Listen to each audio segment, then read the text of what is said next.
state radio in Rwanda was taken over by one tribe, one group. And they began to put out propaganda so that the Tutsis were targeted.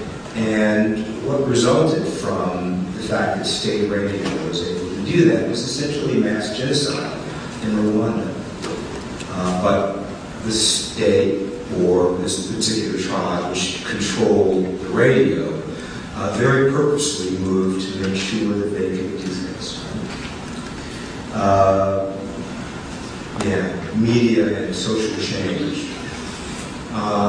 In Venezuela, Chavez really had an incredible revolution, democratic revolution, to begin to put in place things that were going to have an impact on the people in Venezuela. The property owners and the folks who were then controlling the media in Venezuela rebelled, worked frankly with folks here in the U.S. government, worked to oust him, but he came back in another revolution, and then Chavez began to take very seriously media in this country. And we've had complaints about this ever since, so media and social change. There's been a lot of noise about the fact that the U.S. media were sort of, sheep regarding Iraq, but as I remember that media, they were really beating the drum. They weren't just saying, oh yes, whatever you say, Mr. President.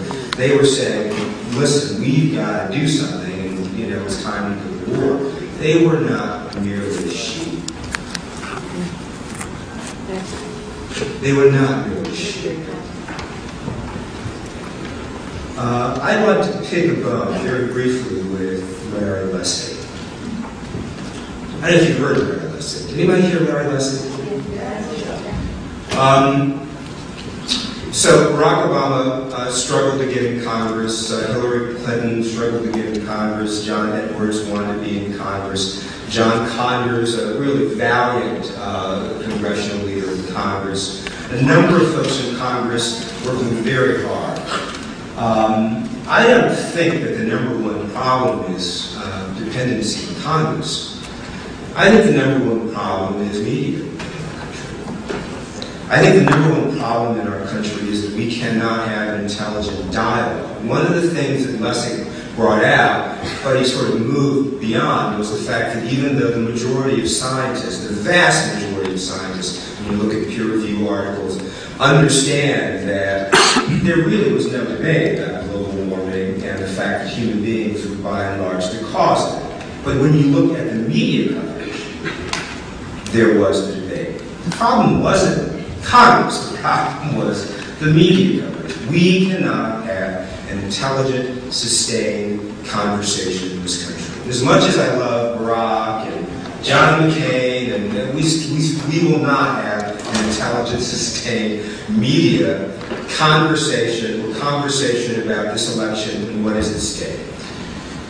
Even if we're able to get an incredible maverick reformer like John McCain in office, or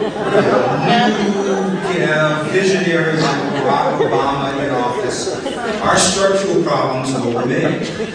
And those fundamental structural problems are still, I think, that all Americans do not have political voice in this country, or the ability to acquire information that they can trust that will lead them to even participate in the election, much less vote in a way that's intelligent and hold their leaders accountable. Those structural problems will remain. So we have, I think, two things to continue to push on.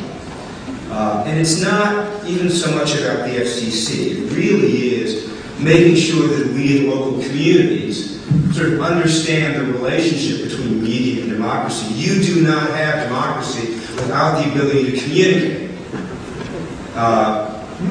Forget about electing anyone. You are not able to come together as an association without electing people and solve problems if you cannot communicate together.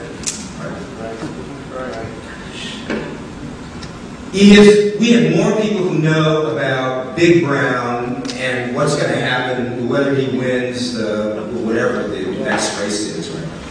Belmont. Who knows?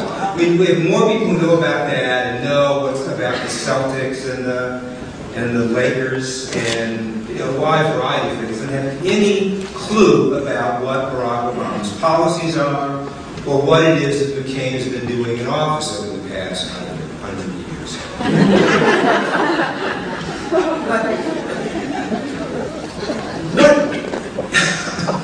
Congress is not the number one problem. Congress is not the number one problem. The number one problem is our inability to communicate in local communities, our inability to understand what's happening at our state level, and our inability to understand and communicate effectively to folks at the federal level. And I look forward to your questions and the conversation continuing. I'm sorry I don't have a nice fancy slide change.